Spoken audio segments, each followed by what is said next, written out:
ശ്രീ ഗണേശായ നമ. ഓം ശ്രീ സരസ്വത്यै നമ. ഓം ശ്രീ ഗുരുഭ്യോ നമ. യൊന്തപ്രവിശ്യ മമ വാചമിമാം പ്രസുപ്താം സഞ്ജീവയത്യഖിലശക്തിധരസ്വധാംനാ അന്യാംശ്ച ഹസ്തചരണശ്രവണത്വകാദീൻ പ്രാണാന്നമോ ഭഗവതേ പുരുഷായ തുഭ്യം. ഹരി ഓം. ഉദ്ധവഗീതയുടെ 7ാമത്തെ ക്ലാസ്സിലേക്ക് എല്ലാവർക്കും സ്വാഗതം. ഭഗവാന്റെ മനോഹരമായ രൂപം ദർശിക്കാനായി ദ്വാരകയിൽ ആകാശത്ത് എത്തിയ ദേവന്മാർ ഭഗവാൻ കൃഷ്ണൻ്റെ ദിവ്യരൂപം ദർശിച്ചു. അത്ഭുത ദർശനം കൊണ്ട് സന്തോഷിച്ച അവർ ഭഗവാനെ പലവിധത്തിലും സ്തുതിക്കുന്നു. ഈ ദേവസ്തുതിയുടെ 7 മുതൽ 11 വരെയുള്ള ശ്ലോകങ്ങൾ നമ്മൾ കണ്ടു. തുടർന്നുള്ള സ്തുതികൾ ഇപ്പോൾ കാണാം. ശ്ലോകം 12. പര്യുഷ്ടയാ തവ വിഭോ വനമാലയേയം സംസ്പർദ്ധിനി ഭഗവതി പ്രതിപത്നിവശ്രീഃ യസ്സുപ്രണീതം അമുയാർഹണമാദദന്നോ ഭൂയാത് സദാംഘ്രിരശുഭാശയധൂമകേതുഃ. ഭഗവാന്റെ കാരുണ്യമാണ് ഇവിടെ വർണ്ണിക്കുന്നത്. ഭക്തൻ ശ്രദ്ധയോടും ഭക്തിയോടും കൂടി എന്ത് നൽകിയാലും ഭഗവാൻ അത് സ്വീകരിക്കുന്നു. തനിക്ക് എന്ത് നൽകുന്നു എന്നതിലല്ല ഭഗവാൻ ശ്രദ്ധിക്കുന്നത്. പത്രം പുഷ്പം ഫലം തോയം യോമേ ഭക്ത്യാ പ്രയച്ഛതി എന്നാണല്ലോ ഭഗവത്ഗീതയിലും പറഞ്ഞിട്ടുള്ളത്. ഭഗവാൻ പറയുന്നത് പത്രം പുഷ്പം ഫലം തോയം ഏതെങ്കിലും ഒന്ന് മാത്രം മതിയെന്നാണ്. ഇവിടെ ഓരോ വാക്കും ഏകവചനത്തിലാണ് നൽകിയിരിക്കുന്നത്. ഒരുപാട് പൂക്കളോ ഇലകളോ വേണമെന്ന് ഭഗവാൻ നിർബന്ധം പിടിക്കുന്നില്ല. പൂവായാലും ഇലയായാലും പഴമായാലും വെള്ളമായാലും ഏതായാലും ഭക്തിയോടെ നൽകുകയാണെങ്കിൽ ഒരെണ്ണം മതിയെന്നാണ് ഭഗവാൻ പറയുന്നത്. ഒരിലയായാലും മതി, ഒരു പൂവായാലും മതി, ഭഗവാൻ സ്വീകരിക്കുന്നു. പക്ഷേ യോ മേ ഭക്ത്യാ പ്രയച്ഛതി, ഇതാണ് പ്രധാനം. എന്ത് നൽകുന്നു എന്നതിനേക്കാൾ കൂടുതൽ എങ്ങനെ നൽകുന്നു, ഏതു മനോഭാവത്തോടെ നമ്മൾ നൽകുന്നു എന്നുള്ളതാണ് ഭഗവാൻ നോക്കുന്നത്.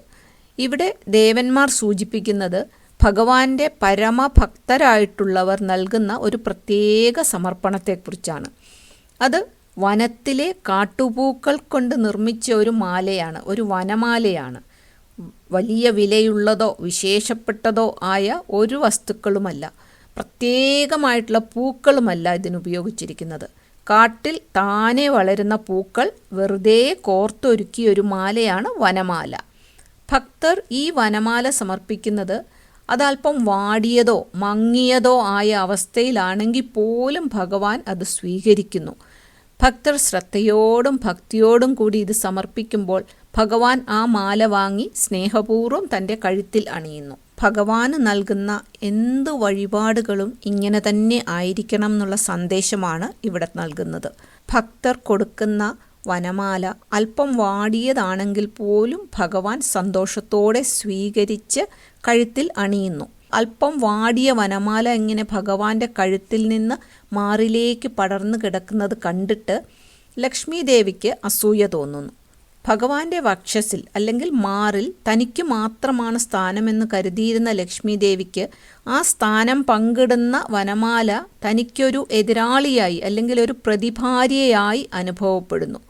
ലക്ഷ്മി ദേവിക്ക് ഇങ്ങനെ അസൂയ തോന്നിയാൽ പോലും ഭഗവാൻ അത് കണ്ടില്ലെന്ന് നടിച്ച് ഭക്തവാത്സല്യം കൊണ്ട് ആ വനമാല ഉപേക്ഷിക്കാതെ തൻ്റെ മാറിൽ തന്നെ അണിയുന്നു എന്നാണ് പറയുന്നത്. ഭഗവാന്റെ ആ ഭക്തവാത്സല്യത്തെ കാണിക്കുവാൻ വേണ്ടി ഇങ്ങനെയൊരു ഭാവന അവിടെ വ്യാസാചാര്യൻ കാണിച്ചു തരികയാണ്. പര്യുഷ്ടയാ വനമാലയ. പര്യുഷ്ട എന്നാൽ വാടിയ അല്ലെങ്കിൽ പഴയതായ വനമാല.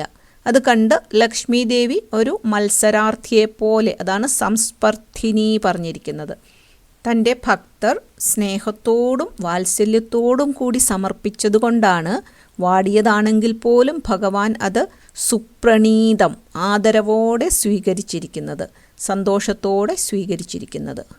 സ്നേഹപൂർവം നമ്മൾ നൽകുന്ന എന്തും ഭഗവാൻ സ്വീകരിക്കും എന്ന് കാണിക്കുവാൻ വേണ്ടി നമ്മളുടെ പുരാണങ്ങളിൽ ധാരാളം കഥകൾ നമ്മൾ കേട്ടിട്ടുണ്ടല്ലോ. രാമായണത്തിൽ ശ്രീരാമചന്ദ്രപ്രഭു ശബരിയെ കാണുമ്പോൾ ശബരി ഓരോ ഫലവും കടിച്ചു നോക്കിയിട്ടാണ് രാമചന്ദ്രപ്രഭുവിന് നൽകുന്നത്. അദ്ദേഹം അത് സന്തോഷത്തോടെ വാങ്ങിച്ച് ഭക്ഷിച്ചു. അതുപോലെ തന്നെ മഹാഭാരതത്തിൽ ഭഗവാൻ വിതുരരുടെ ഗൃഹത്തിൽ ചെല്ലുമ്പോൾ അദ്ദേഹത്തിന് വിതുരരുടെ ഭാര്യ ഭഗവാനെ കണ്ടതിൻ്റെ സന്തോഷത്തിൽ സ്വയം മറന്ന് ഭഗവാന് പഴം കൊടുക്കുകയാണ്.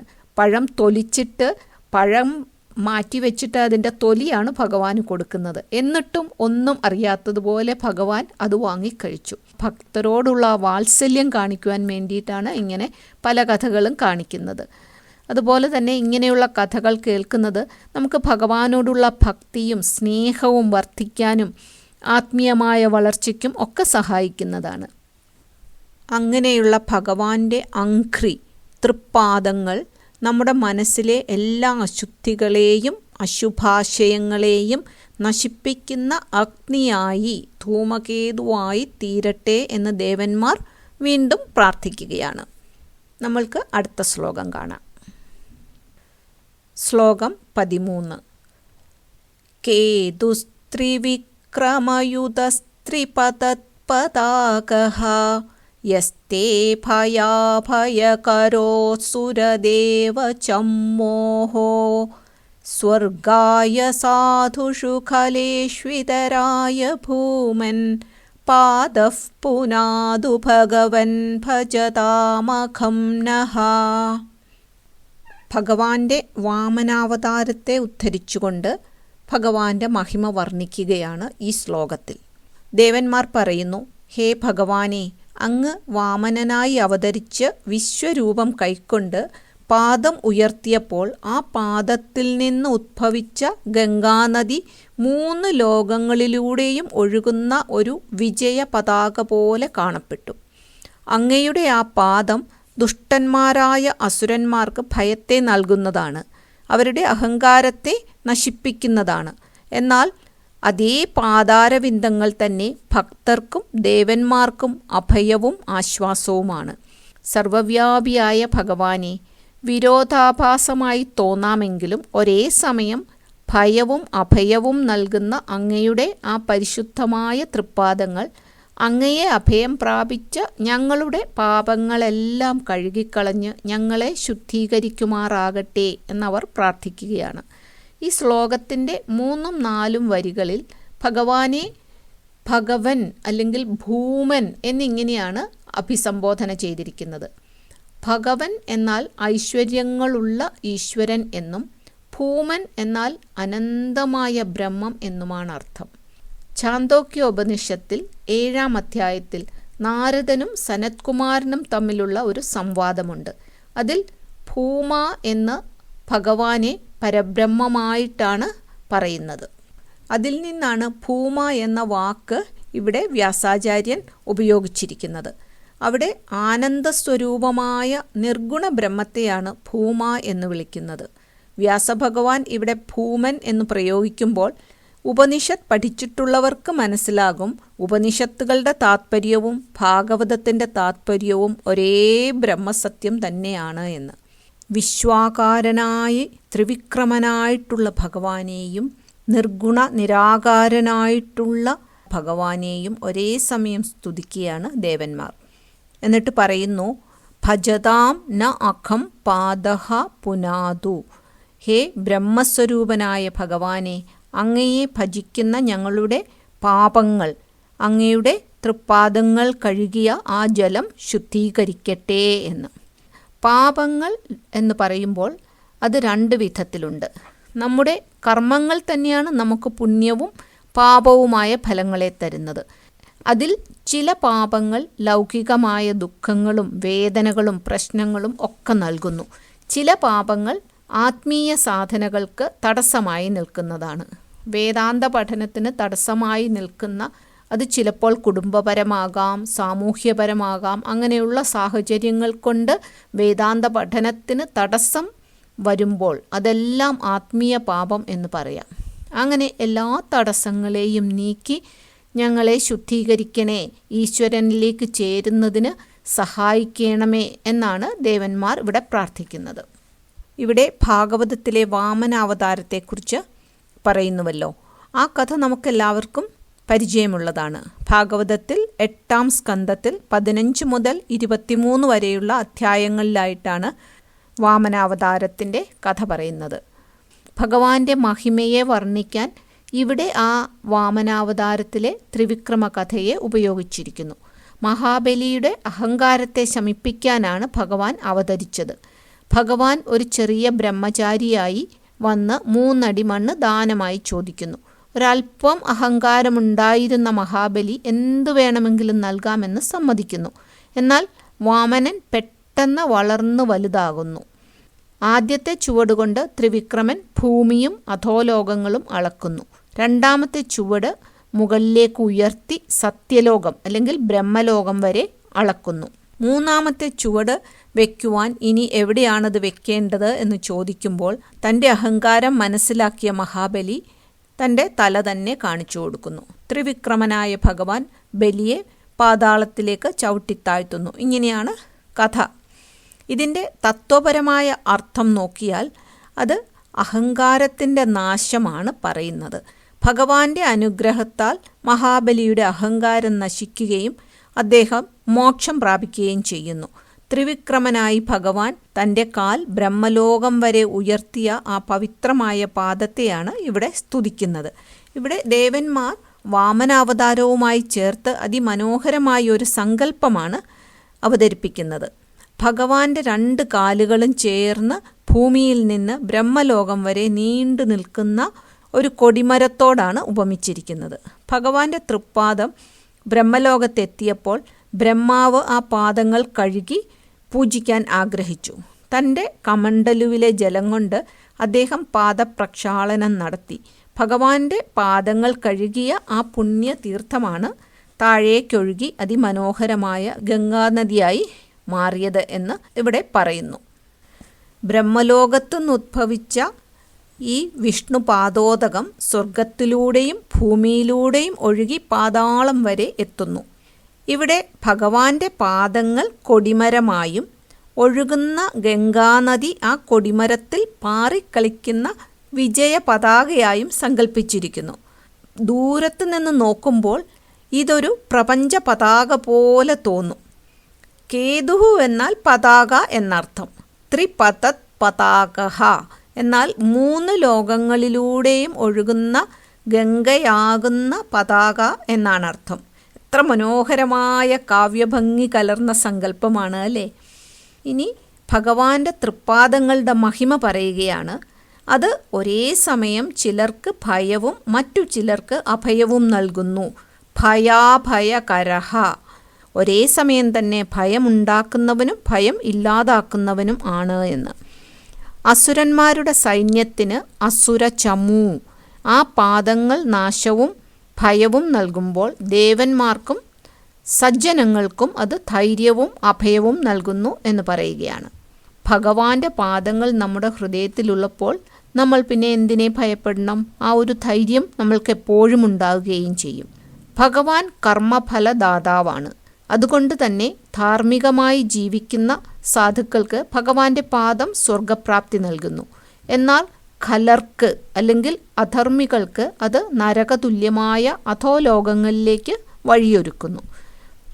അതുകൊണ്ട് ഇവിടുത്തെ പ്രാർത്ഥന, ആ തൃപ്പാദങ്ങൾ എൻ്റെ മനസ്സിനെ ശുദ്ധീകരിക്കട്ടെ, എനിക്ക് ആത്മജ്ഞാനം ലഭിക്കുമാറാകട്ടെ, അങ്ങയുടെ പാദം എന്നെ ശുദ്ധീകരിക്കട്ടെ.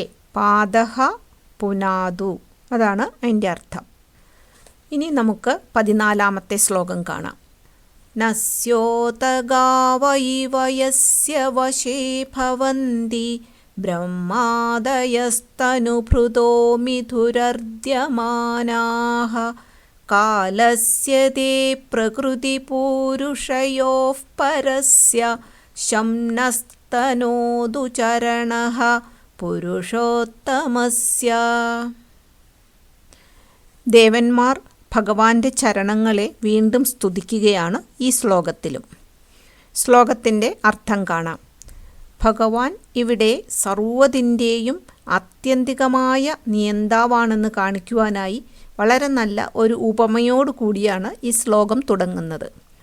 ഇതിൽ പറയുന്നു, മൂക്കിൽ കയറിട്ട കാളകൾ യജമാനൻ്റെ നിയന്ത്രണത്തിലായിരിക്കുന്നതുപോലെ ബ്രഹ്മാവുൾപ്പെടെയുള്ള എല്ലാ ദേവന്മാരും ശരീരധാരികളായ സകല ജീവജാലങ്ങളും ആരുടെ നിയന്ത്രണത്തിലാണോ ഇരിക്കുന്നത്, ജീവനും പ്രകൃതിക്കും അല്ലെങ്കിൽ വ്യഷ്ടിക്കും സമഷ്ടിക്കും എല്ലാം അതീതനായ കാലസ്വരൂപനായി വർത്തിക്കുന്ന ആ പുരുഷോത്തമൻ്റെ പാതാരവിന്ദങ്ങൾ നമുക്ക് മംഗളത്തെ അല്ലെങ്കിൽ ശാശ്വതമായ ആനന്ദത്തെ പ്രദാനം ചെയ്യട്ടെ എന്നുള്ള പ്രാർത്ഥനയാണ് ഇവിടെ. നസ്യോതഗാവ, മൂക്കിൽ കയറിട്ട കാളകൾ എന്ന പ്രയോഗത്തിലൂടെ സർവചരാചരങ്ങളും ഭഗവാന്റെ ഇച്ഛാശക്തിക്ക് അധീനരാണെന്ന് വ്യക്തമാക്കുന്നു. പുരുഷോത്തമൻ, ഭഗവത്ഗീതയിലെ 15-ാം അധ്യായമായ പുരുഷോത്തമയോഗത്തിൽ വിവരിക്കുന്നത് പോലെ ക്ഷരപുരുഷനും അക്ഷരപുരുഷനും, അതായത് നശ്വരമായ പ്രപഞ്ചവും മായയും എല്ലാത്തിനും അതീതമായ പരമമായ സത്യമാണ് പുരുഷോത്തമൻ. ശം എന്നാൽ മംഗളം എന്നാണ്. ഇവിടെ വെറും ലൗകിക സുഖമല്ല, മറിച്ച് 15-ാം അധ്യായത്തിൽ പറയുന്ന ക്ഷര അക്ഷര പുരുഷന്മാർക്കതീതമായ ആ മോക്ഷം തന്നെയാണ്, ആത്മാനന്ദമാണ് ഇവിടെ ഉദ്ദേശിക്കുന്നത്. നമ്മുടെ ശാസ്ത്രമനുസരിച്ച് മംഗളം എന്നാൽ ആനന്ദം എന്നാണ് അർത്ഥം. ഈ ആനന്ദം 2 തരത്തിലുണ്ട്, വിഷയാനന്ദമെന്നും ആത്മാനന്ദമെന്നും. വിഷയാനന്ദം എന്നാൽ ബാഹ്യവസ്തുക്കളിൽ നിന്നോ ഇന്ദ്രിയ സുഖങ്ങളിൽ നിന്നോ ലഭിക്കുന്ന സന്തോഷമാണ്. ഇത് താൽക്കാലികമായ സന്തോഷമാണ്. ആ വസ്തുക്കൾ ഇല്ലാതാകുമ്പോൾ നമ്മൾക്ക് അതുകൊണ്ട് കിട്ടുന്ന സന്തോഷം പോകും. ഉദാഹരണത്തിന്, നമ്മൾക്ക് വളരെ ഇഷ്ടമുള്ള ആഹാരം കഴിക്കുകയോ വളരെ ഇഷ്ടമുള്ള എന്തെങ്കിലും സംഗീതം കേൾക്കുകയോ എല്ലാം ചെയ്യുമ്പോൾ നമ്മൾക്ക് താൽക്കാലികമായ ഒരു സുഖമുണ്ടാകുന്നു. എന്നാൽ അതുതന്നെ നമ്മൾ തുടർച്ചയായി അതേ ആഹാരം കഴിക്കുകയോ അതേ മ്യൂസിക് കേൾക്കുകയോ ചെയ്യുമ്പോൾ കുറേ കഴിയുമ്പോൾ നമ്മൾക്ക് അതിൽ നിന്ന് കിട്ടുന്ന സുഖം പോകുന്നു. അതുകൊണ്ടാണ് ഏതെങ്കിലും വസ്തുക്കളെ ആശ്രയിച്ചിട്ടുള്ള സുഖം അല്ലെങ്കിൽ ഇന്ദ്രിയങ്ങൾ കൊണ്ട് കിട്ടുന്ന സുഖം താൽക്കാലികമാണ് എന്ന് പറയുന്നത്. എന്നാൽ ആത്മാനന്ദം അങ്ങനെയല്ല. തൻ്റെ തന്നെ ഉള്ളിലുള്ള പരമാത്മാവിനെ അറിയുന്നതിലൂടെ ലഭിക്കുന്ന സുഖമാണ്. ഇത് ശാശ്വതമാണ്, പെർമനൻ്റ് ആയിട്ടുള്ളതാണ്, ഒരിക്കലും നശിക്കാത്തതും പ്രപഞ്ചത്തിനും മായയ്ക്കും അതീതമായിട്ടുള്ളതുമാണ്. ഇനി പറയുന്നു, ഭഗവാൻ എല്ലാവരുടെയും ആത്യന്തികമായ നിയന്താവാണ്.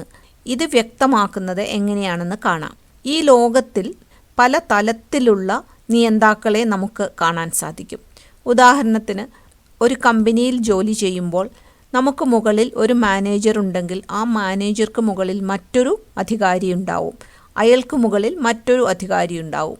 അതുപോലെ തന്നെ ഈ പ്രപഞ്ചത്തിൻ്റെ കാര്യത്തിലും വിവിധ തലങ്ങളുണ്ട്. ഓരോ തലത്തിലും ഓരോ നിയന്താവുമുണ്ട്. മനുഷ്യരുടെയും ദേവന്മാരുടെയും കാര്യമെടുത്താൽ സാധാരണ മനുഷ്യരെ അപേക്ഷിച്ച് ദേവന്മാർക്ക് വലിയ ശക്തികളുണ്ട്. അവർക്ക് മനുഷ്യരെ അനുഗ്രഹിക്കുവാനും നിയന്ത്രിക്കുവാനും സാധിക്കും. എന്നാൽ ദേവന്മാരും ഇന്ദ്രനും കൂടെ നോക്കിയാൽ സർവശക്തരെന്ന് നാം കരുതുന്ന ദേവന്മാരെ നിയന്ത്രിക്കുന്നത് ദേവന്മാരുടെ രാജനായ ഇന്ദ്രനാണ്.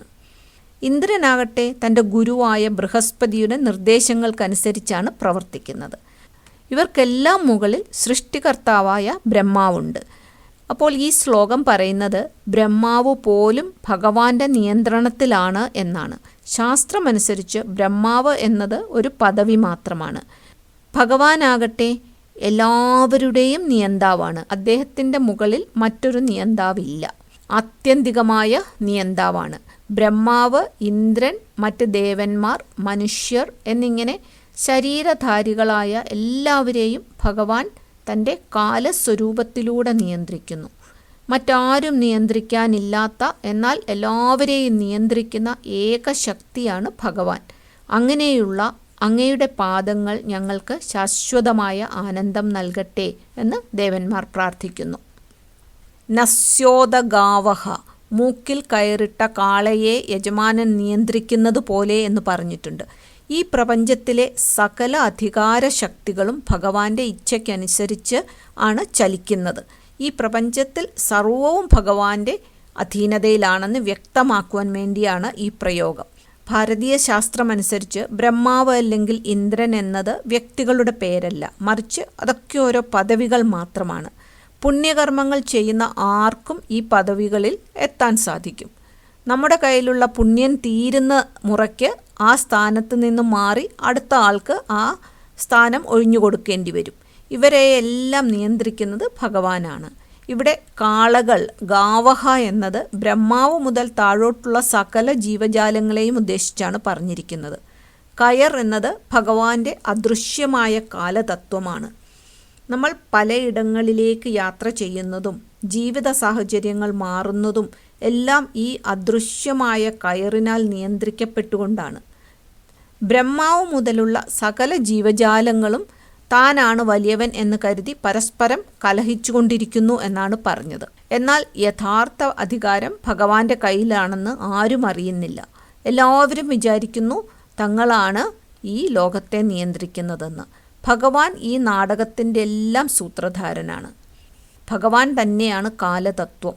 ഓരോ കർമ്മത്തിനും അതിൻ്റേതായ ഒരു മച്യൂരിറ്റി പീരിയഡ് ഉണ്ട്. ചില കർമ്മങ്ങളുടെ ഫലം ഈ ജന്മത്തിൽ ലഭിക്കും, ചിലത് അടുത്ത ജന്മത്തിലേക്കായി മാറ്റിവെക്കപ്പെടും. ഒരു പക്ഷിയുടെ മുട്ട വിരിയാൻ കുറച്ച് ദിവസങ്ങൾ മതി. എന്നാൽ മനുഷ്യൻ്റെ കുട്ടിയാണെങ്കിലോ 9 മാസം വേണം. അതുപോലെ ഓരോ കർമ്മഫലത്തെയും അതത് സമയമാകുമ്പോൾ മാത്രമേ പാകപ്പെടുത്തുവാൻ സാധിക്കുകയുള്ളൂ. അത് ഭഗവാന്റെ കർമ്മ നിയമമാണ്. ഭഗവാനാണത് തീരുമാനിക്കുന്നത്.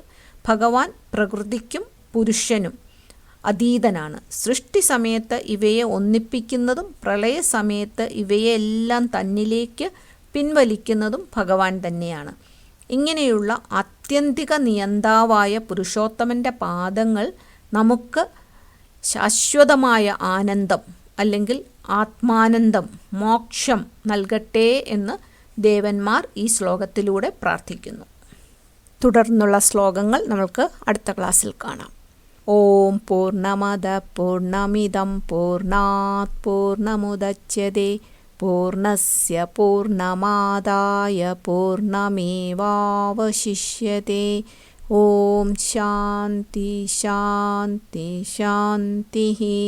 ഹരി ഓം ശ്രീ ഗുരുഭ്യോ നമഃ. ഹരി ഓം. ഓം ശ്രീകൃഷ്ണാർപ്പണമസ്തു.